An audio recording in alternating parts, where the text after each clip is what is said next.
place or where that better place that you would be every Thursday, except here at KUTV Primetime News, as we get you and to know everything that has happened here in our country and beyond. Well, we have many stories that are lined up for you, but first let's get the introduction.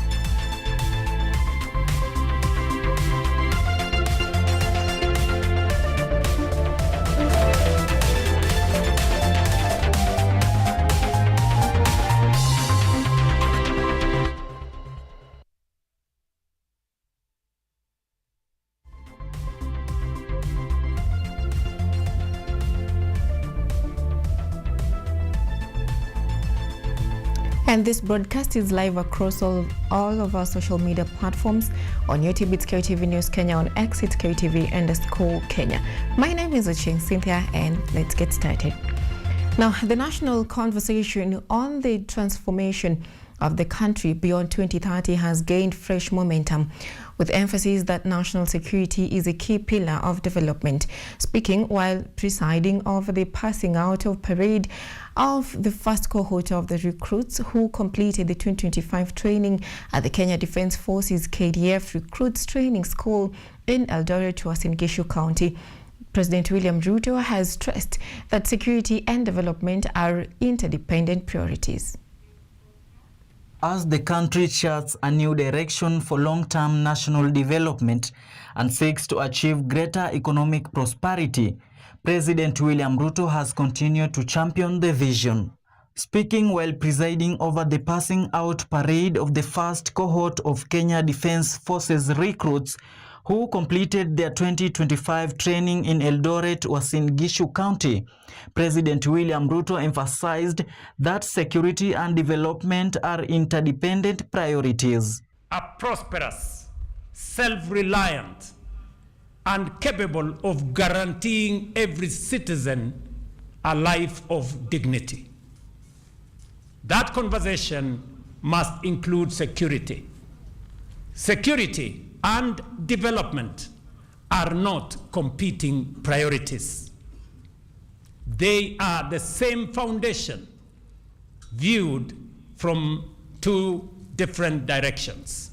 The government has also warned that the nature of the battlefield is changing, with Kenya needing to prepare to confront emerging threats arising from cyber attacks, artificial intelligence, climate change, and new disease outbreaks.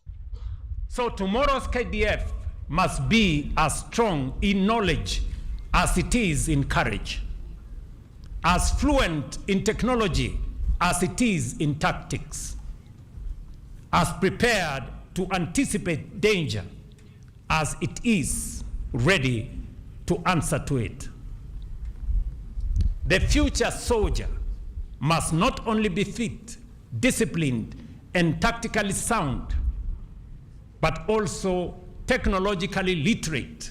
Meanwhile, the government says it will continue investing in the welfare, training, and readiness of the Kenya Defence Forces. The country's capabilities in cybersecurity, intelligence, maritime security, and military medicine will also be strengthened. The government will keep investing in the welfare, the training, and the readiness of KDF. We will strengthen our capabilities in cybersecurity, intelligence, maritime security, and military medicine. And we will ensure that those who serve and the families who stand behind them receive the dignity and the recognition they have earned.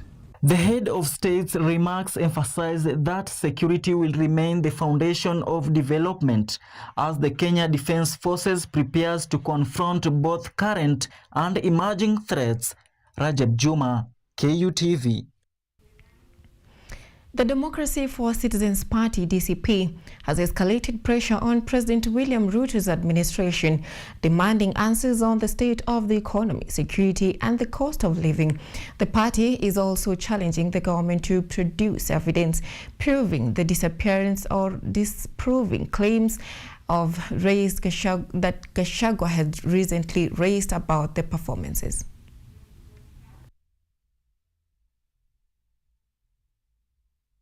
2060 agenda.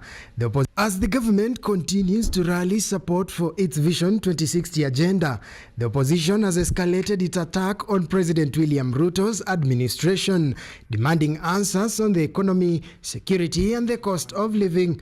The Democracy for the Citizen Party, DCP, now argues that Kenyans are more concerned about challenges than a development plan 3 decades away. The pressure comes just a day after President William Ruto launched the National Conversation for Kenya's Vision Beyond 2030, with the DCP party leader Rigathi Gachagua releasing a 40-page audit statement on President Ruto's performance. For the last 2 days, the broad-based choir failed to address the substantive issues raised by His Excellency Rigathi Gachagua for and on behalf of the people of Kenya. They chose to dwell on petty, trivial matters that are best characterized as rumors. Collectively, the government is scared of the truth of its own people and reality. They have responded to illusions, personalities, and fear. They are confused and have run out of ideas. However, speaking during a DCP press conference at the DCP headquarters, the party questioned the timing of the initiative, arguing that Kenyans were looking for solutions to immediate economic problems. Stop giving us speeches and infertile arguments that more Kenyans are taking soda and therefore the economy is good. Kenyans don't eat speeches. Kenyans want money in their pockets. The economy must be felt in people's pockets, in their homes, shops, farms, and workplaces. Don't just tell Kenyans the economy has grown. Tell us, are Kenyans saving more? Are they keeping more of their salaries after tax? Are businesses making more money? Are fewer families borrowing merely to survive? The attention also shifted to security, claiming that many Kenyans remain concerned about crime and public safety. The party challenged the government to explain what measures it was taking to address insecurity, taxation, education funding, social health authority functionality, and the rising cost of living before asking citizens to embrace a long-term development blueprint. Was Dr. Kiza Besigye abducted in Kenya or not? Was he abducted by the Kenyan authorities or not? Why haven't the attackers of the Waitima ACK Church and Mweki and Kasarani PCA been arrested or charged? Yet the evidence has been presented to you. You argued that the DCI does not sanction, does not facilitate, conceal, or participate in criminal conduct, regardless of the identity or status of the person involved. Where are the killers of Dr. Victoria Mutiso? Did you facilitate them into hiding in Uganda? As debate intensifies, the emerging political divide appears to be centered on a single question. Should Kenyans focus on planning for 2060 or on addressing the challenges facing citizens today? Brian Ouma, KUTV. Kenya Forest Service KFS has launched investigations into reports of destruction and illegal logging of sub-deforestation within the Mount Elgon ecosystem in Trans Nzoia County. In a notice issued on the 13th of August, the agency said that Makunga Forest Block was affected, with 350 young trees cut down overnight and left at the site. According to KFS, the destruction in the forest appears to have been deliberately carried out by a small group of individuals. KFS said anyone found involved in forest-related offences will be arrested and prosecuted. Security and protection measures have since been strengthened across the affected areas as authorities pursue those responsible.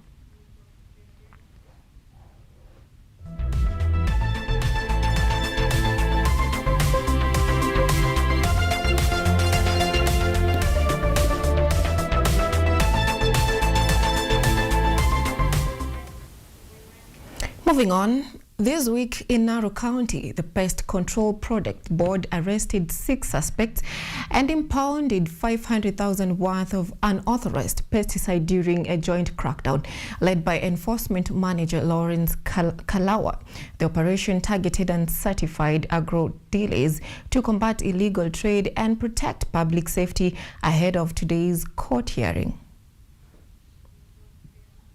And the law demands that once these pesticides are being proposed for introduction in Kenya, must pass through Pest Control Promoters Board.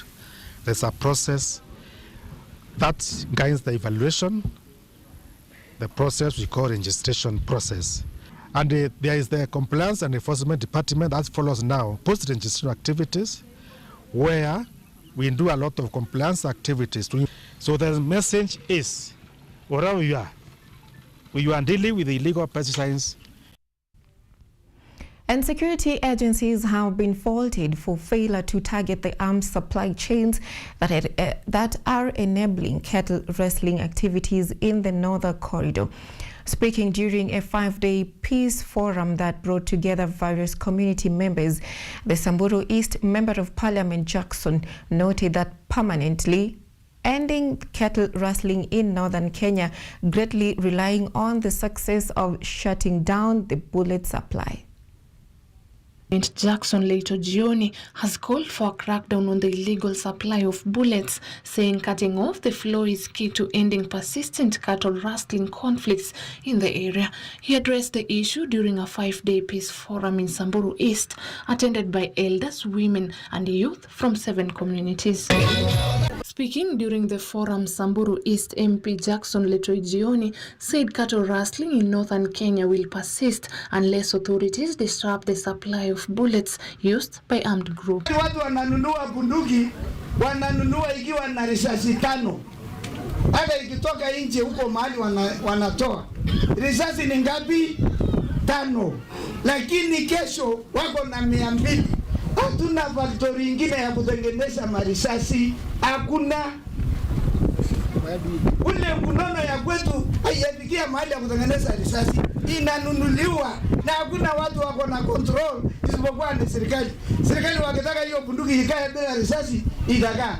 Impact Trust Kenya representative John Tingo raised concerns over land degradation, urging authorities to investigate alleged illegal acquisition of pastoral land, blocked livestock routes and privatization of public grazing grounds, threatening pastoralists' livelihoods. These are the issues that the National Land Commission should address, and also we also have communities around towns or cities where their land has actually conflicted with the municipality. So these communities are charged an annual rent for their land, which is not legally the way to go, because the Community Land Act was very clear on community lands. At the same time, youths urged for inclusion in decision making, claiming that involving the youth can help promote responsible citizenship and prevent them from engaging in activities that undermine peace and community stability. Wazee pia walisema warani siku hizo wamekuwa vichwa ngumu. Ukiwaongelesha hawakusikii. Na sana ukikuja sana wanakuambia ukikuja sana tutakuhandle. Si hivyo ndio jinsi wanasema? Tutakuhandle vilivyo. So wazee pia walisema vijana wamekosa nidhamu na ni ngumu pia kuwaongelesha. Wazee pia wakasema wenyewe wamekuwa irresponsible. Wazee wengi wanakula miraa, wanakunywa pombe, so mpaka hata wanashindwa kumanage. The participants say sustained dialogue, youth inclusion and action against illegal arms and land acquisition are critical to ending cattle rustling and securing lasting peace among pastoralist communities in northern Kenya. Jacinta Haweri, KUTV. Meanwhile, youth in Rongo Sub-County, Migori County are calling for increased access to accurate information, life skills education and youth-friendly services to curb teenage pregnancies, HIV infections and sexual and gender-based violence. The call follows the launch of a strategic plan by the Youth for a Sustainable World YSW to empower young people. Young people in Rongo Sub-County, Migori County are seeking greater investment in empowerment, life skill education and access to accurate information to help tackle challenges affecting their lives. Where each and every... Speaking at the launch, youth representative Vincent Owino pointed out that the plan will focus on educating the youth, which will empower them in tackling future challenges. As Migori youths, we are experiencing very serious challenges teenage pregnancy, new HIV infections, and gender-based violence, specifically sexually gender-based violence. And the strategic plan that we are launching today is a turnaround because it focuses on prevention, education, and empowerment. It ensures that the youths are empowered to tackle these challenges for a safer and a healthy environment. However, the youths highlighted the need for more accurate information and accessible youth-friendly services to help them make informed decisions, prevent teenage pregnancy and HIV infections, understand their rights, and report cases of sexual and gender-based violence. Yes, WU program has impacted me with many things. Number one, self-confidence. Today I can stand before the people and talk confidently. Number two, empowerment. The YSW programs always give us support and economic empowerment. Like the other year, they introduced us into poultry and also agriculture. Rongo Sub-County Director of Education Daniel Onyango stated that the research by Youth for Sustainable World shows that the rate of school dropout is reducing from 7% to 5%. SW are integrated in the ministry curriculum, and we are guided by KICD, and our duty on the ground is to ensure there is proper implementation of the ministry guidelines and policies. Research done by YSW is that dropout is at 7%, and the number seems to be low, and they are working towards to ensure that that's reduced to 5%. Stakeholders say bridging information gap and expanding youth services will be key to empowering young people, reducing teenage pregnancy and HIV infection, and keeping more learners in school. Yvonne Shirisha, KUTV. Now, with Yvonne Shirisha's story, we take a very fast short break. We'll be back with more stories.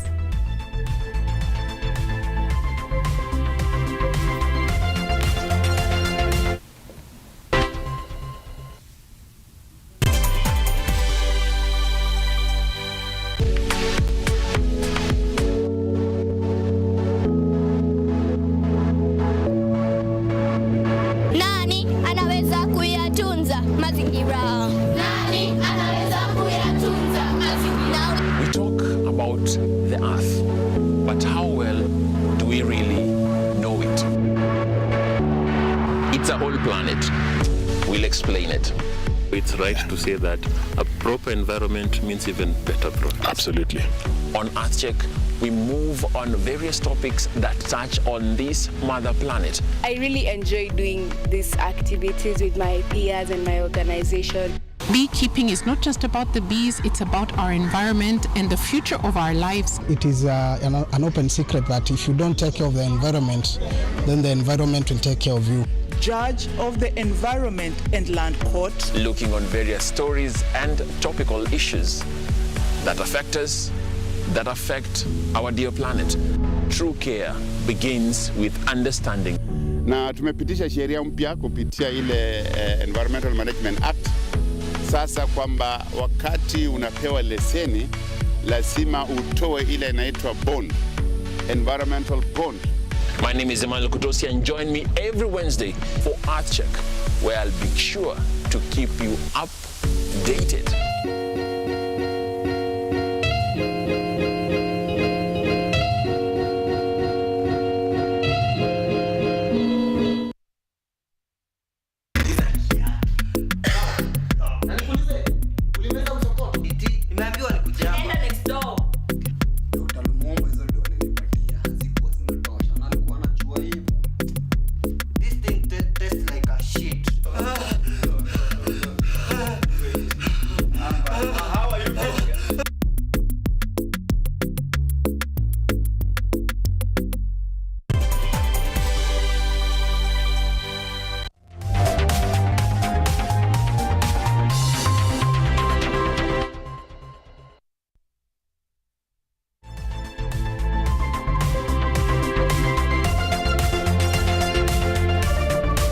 back. Now, striking clinical officers based in Embu County have accused the county executive of allegedly diverting allocated funds meant to address their long-standing grievances, questioning the willingness of the county to end the industrial action.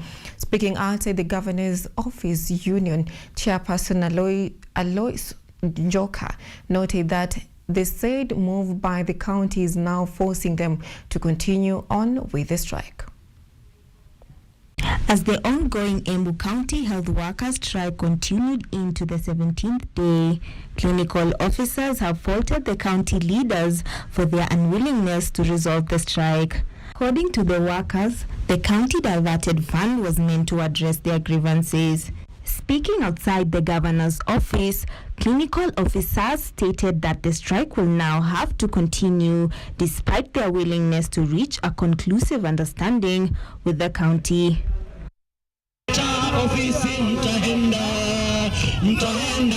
While addressing the crowd, Aloysius Njoka, chairman of Kenya Union Clinical Officers, condemned the county for treating the medical fraternity with disdain, terming the crisis a shared struggle for basic human rights. Executive hapa Embu mara ya mwisho tukiwa county assembly walisema pesa ya kutimiza mahitaji tuliyokuwa tumeandikania kotini Nyeri iko, na wakaambia county assembly watatimiza kwa siku 7. Kufikia jana jioni ndio tunajulishwa na wao bado kwamba pesa yenye tulifikiria tutatimiza. Speaking during the strike, Jacinta Ruamba confirmed of the several meetings they had and explained why meetings bared no fruits. She condemned discrimination and spoke against discrimination. Today, we are very angry. We are angry at this government. We are very angry at what the government is doing to us. Now, our members were taken to court by the county, and in court, the county agreed to do a few things for the members of this union. He said they were willing and able to work as long as their rights were implemented. They wanted to go back to work the right way without playing hide and seek with the government. With public hospitals facing prolonged health worker strike and union leaders demanding accountability, the stalemate now hinges on whether the county government will restore the contested funds to bring health workers back to the negotiating table. Over the week, we've witnessed some significant developments that are worth your attention. From the Central Bank of Kenya holding steady on interest rates to noticeable surge in hiring within the private sector. Join us as we dive deep into the changes and explore what they mean for you and the economy. Note, the Central Bank of Kenya, through a decision matched by a recommendation from the Kenya Bankers Association, held its benchmark rate at 8.75% after a 4th consecutive meeting. The Apex Bank also predicted inflation to stay within target, assuming food prices and exchange rates stay stable, among other assumptions. The average bank lending rates in the domestic market have declined further, and as a result, private sector credit growth has continued to improve. And finally, having considered these developments, the committee concluded that the current monetary policy stance, with the CBR unchanged at 8.75%, remains appropriate to ensure that inflation expectations remain anchored within the target range and that the exchange rate also remains stable. A report by the Stanbic Bank Kenya Purchasing Managers Index has revealed a surge in hiring within the private sector. This move is, however, inclined towards managing expanding workloads rather than supporting capacity expansion. Elsewhere, in a surprising move, the Kenya National Treasury lowered the tax target for the financial year 2026-2027 by 81.4 billion Kenyan shillings, with income tax accounting for the largest drop by 78.6 billion Kenyan shillings. This move seems more of an admission by the Treasury of indicators that salaries are probably stagnating, business profits are shrinking, and the job market is becoming smaller.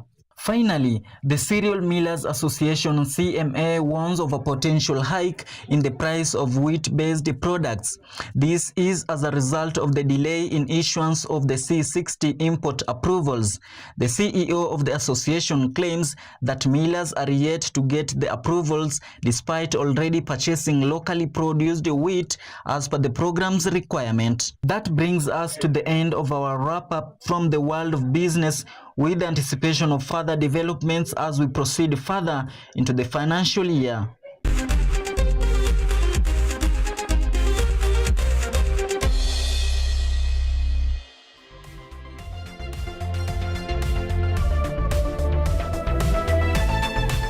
The 2026 Sportspesa National 7th Circuit heads to Nairobi this weekend for the third leg, with the Kabiberi Sevens tournament set to take place at the fairgrounds. Defending champions KCB are targeting a record 5th Kabiberi title, but face stiff competition from current national 7th Circuit leaders Cabras Sugar. Kenyatta University's Black Blood are also aiming to make a strong start to their Kabiberi Sevens campaign when they take Homeboys at the fairgrounds this weekend. Black Blood are drawn in Pool C alongside Homeboys, Menengai Oilers and Kenya Hail Queens. With preparations entering the final stages, teams are focused on sharpening their tactics, building cohesion and ensuring players are physically and mentally prepared for the challenge ahead. KCB head coach Andrew Amonde says he is confident in his squad following weeks of intensive training. It's a lesson for everybody, for us also at the technical bench, to understand some of the dynamics that happens in the team that were not able to support us to win Dala. So I think it has given us that platform to just ground ourselves, work hard as a team, understand each other, and to be able to get that mix that we want to go out and be able to defend the other trophy. So I think we are going to see a different team going out in the next tournament in Kabiberi, and we've worked so hard during this week and during the time of the break, and we've come out with the best possible squad that we're able to come out to be able to go and represent us. Black Blood are also among the teams hoping to make an impact after securing 1 million shillings in sport. They face a tough task, however, with every team eager to claim the coveted Kabiberi Sevens title in what promises to be an exciting tournament running from August 15th to 16th. In other news, the search for Kenya's next generation of football talents is gathering momentum as the Football Kenya Federation continues its nationwide under-15s boys and girls talent identification program.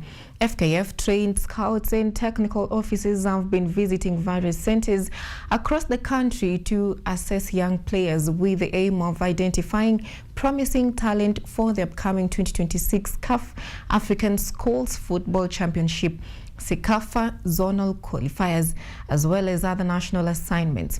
The exercise has already taken place in centers including Nakuru, Nairobi and Machakos. The initiative forms part of a broader efforts by FKF to develop grassroots football and nurture the next generation of players in the country. Over Kenya today, we're going to get the best. We will join the national team under 15, who in return will go to the World Cup for FIFA by the under 15. Say it's a very good thing that the scouts have done, because it has made my work easier. Identify an under 15 boy through under 13 league. The activity we are carrying out now is a continuous process that started all the way from the sub-counties, where we are selecting the under-15s for both the African Championships and the FIFA under-15 Championships. UEFA Champions League holders PSG have defended their Super Cup title for a second straight year after beating Aston Villa 2-1 in Salzburg, Austria. Villa fought back to level the game before halftime, but PSG scored again in the 61st minute to secure the win and retain the title.